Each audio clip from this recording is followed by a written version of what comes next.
Hey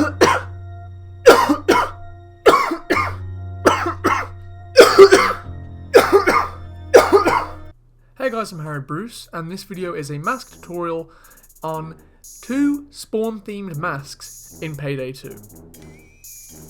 This was done as a request. If you have any thoughts of what I should have a crack at making myself, then let me know in the comment section below. Anyway, let's get into it.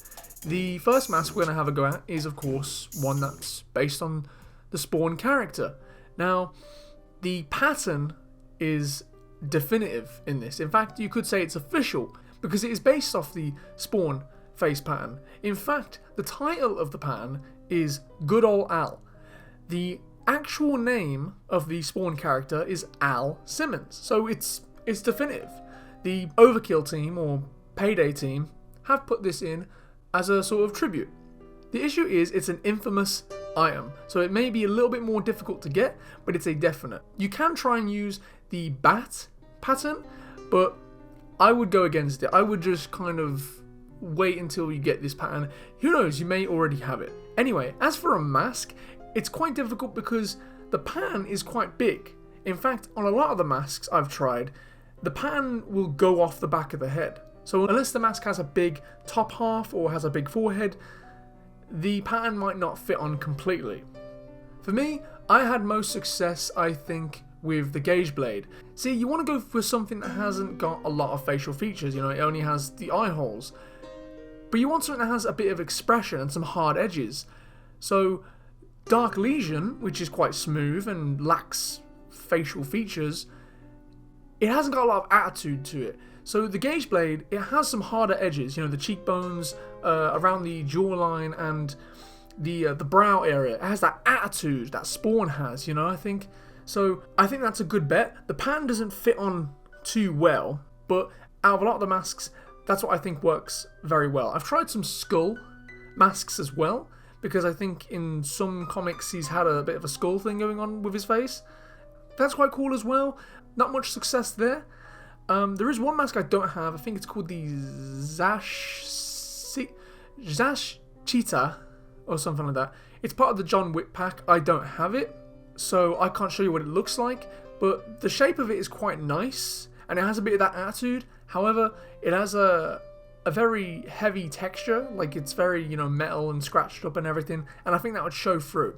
As for a material, I'd probably just go for a matte black or something alike, maybe even a black that has the undertone of another colour, say like the Sinister material, which uses a red undertone. As for the colours, I'd probably just go for a black and white. However, when it has black in it, you can kind of see the black on around the white, so I would just go for a white and white or an off-white, you know, light grey or something to give a really clean look around the edges of that white. It's a shame there's no definitive mask to go with this pattern. Maybe something that's maybe a little bit fleshy and has glowing green eyes. It would be perfect, but unfortunately we don't have that. Thankfully, the Payday team gave us a pattern at least. The next mask we're going to go into is based off the Clown character. I think his name's Clown.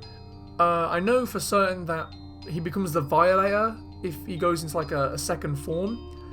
Again, there's no definitive mask. I've tried the Gumbo mask, I've tried a Bonnie mask, I've tried a couple masks that have a smile. Something that has a lot of character and attitude, and really expressive features, you know, a heavy brow, big smile.